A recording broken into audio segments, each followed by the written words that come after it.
안녕하세요.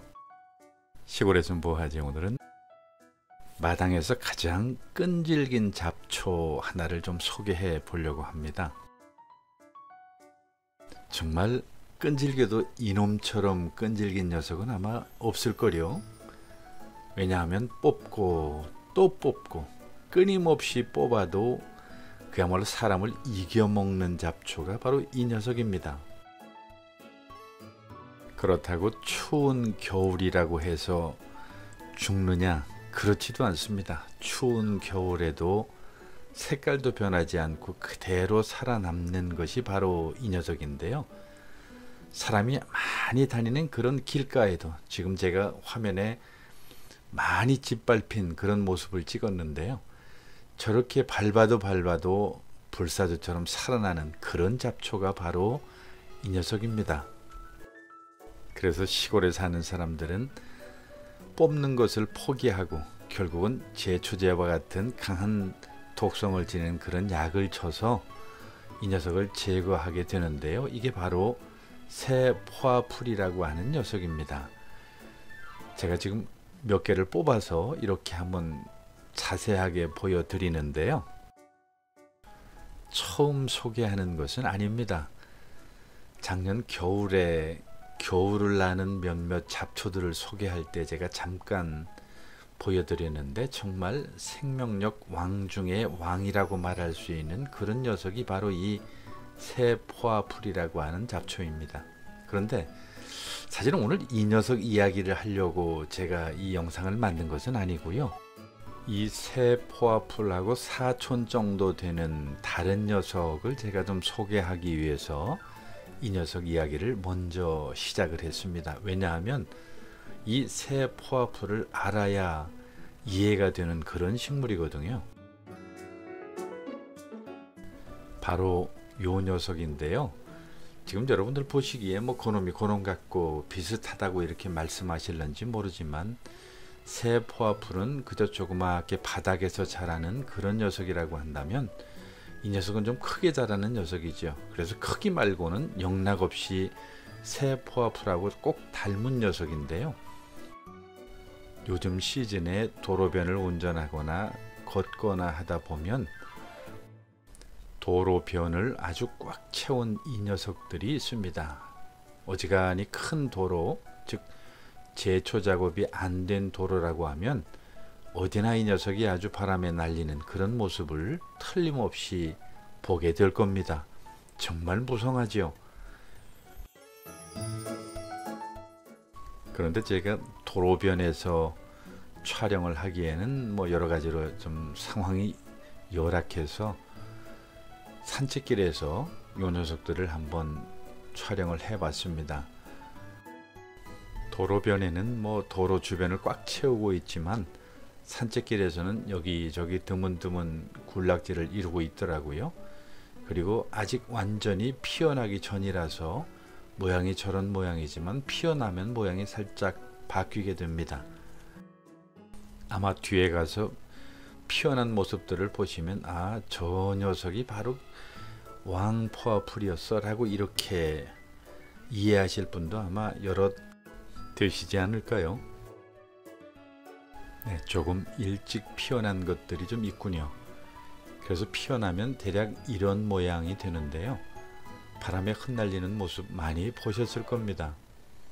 참새귀리와 함께 도로변을 완전히 휩쓰는 그런 식물계의 무법자요 깡패들이라고 아마 얘기해도 과언이 아닐 겁니다. 마당이나 잔디가 있다고 한다면 거기에는 반드시 새포화풀이 있고 이 왕포화풀도 간혹 보시게 될 거고요. 켄터키 블루그래스라고 하는 별명이 붙은 것답게 그 나름대로 충분한 전통과 역사와 의미를 지닌 그런 풀입니다. 왜냐하면 외국에서는 이게 목초지에 심어서 자라던 것들이기 때문에 그렇죠.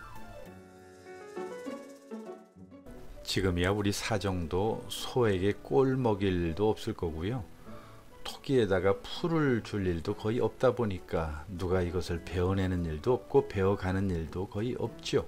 그러다 보니까 온 천지가 포화풀 천지가 되어버렸어요.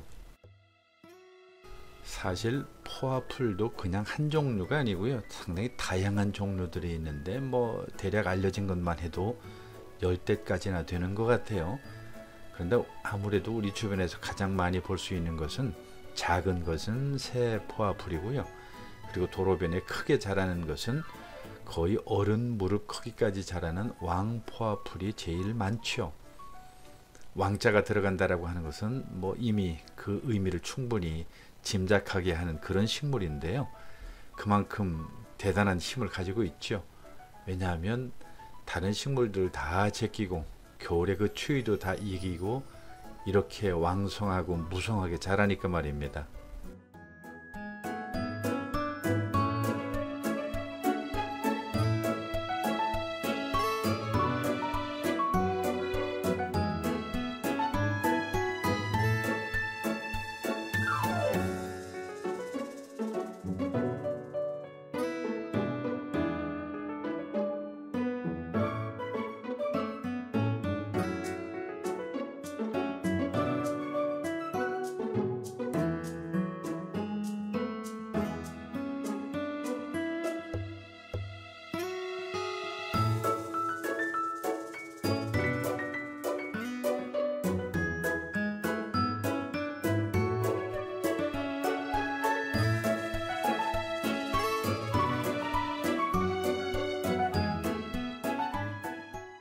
우리한테는 아주 골치 아픈 잡초에 불과하지만 이래봬도 서양에서는 이 왕포화풀이 대접을 받는 그런 풀인 것 같아요.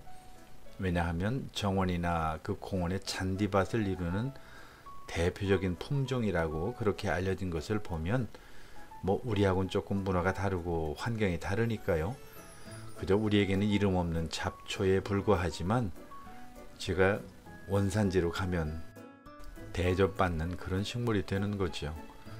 아무도 거들떠 보지 않는 그런 풀이지만 말입니다.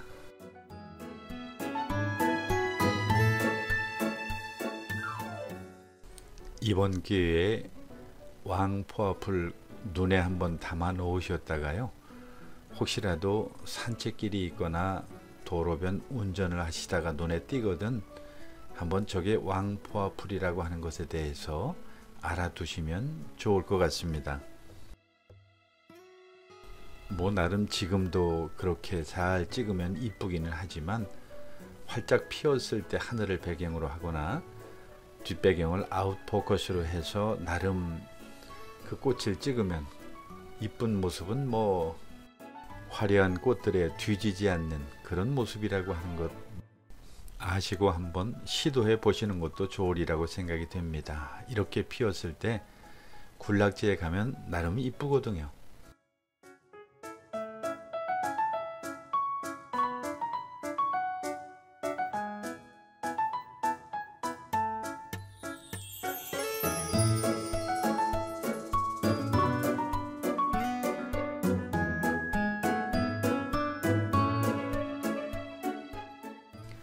고들빼기하고 같이 있으니까 별로 눈에 띄지 않죠. 그 고들빼기의 노란 꽃은 눈에 확 들어오는데 왕포화풀은 사실 별로 눈에 들어오지 않는 게 사실입니다. 사람도 그렇지 않은가요? 군계일학이라고 하는 말이 그냥 나온 것은 아닐 테니까 말입니다. 그렇다고 어찌 학이이기까지 많은 닭의 무리를 소홀히 할 수 있나요?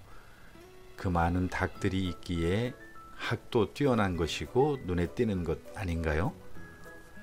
세상 사는 게 다 그런 것이라 하는 생각이 듭니다. 사람 사는 세상에서 눈에 띄지 않는 사람을 볼 수 있는 것도 통찰이고 또 성찰이 아닐까 싶습니다. 이런 왕포화풀을 보면서 우리 눈에 띄지 않는 또 다른 어떤 것을 볼 수 있는 그리고 또 다른 사람을 보는 것이 우리에게는 큰 소득이 아닐까요?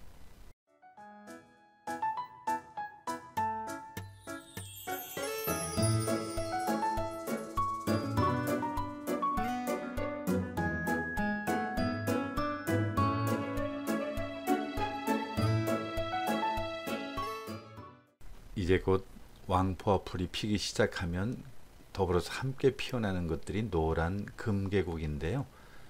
아마 그 노란 금계국에 가려져서 이 왕퍼플은 아무에게도 눈에 띄지 않는 그런 잡초로서 그렇게 여름을 보내지 않을까 생각이 듭니다. 그럼에도 불구하고 이번 기회에 왕퍼플에도 한번 관심을 가지시고 살펴보시면 어떨까요?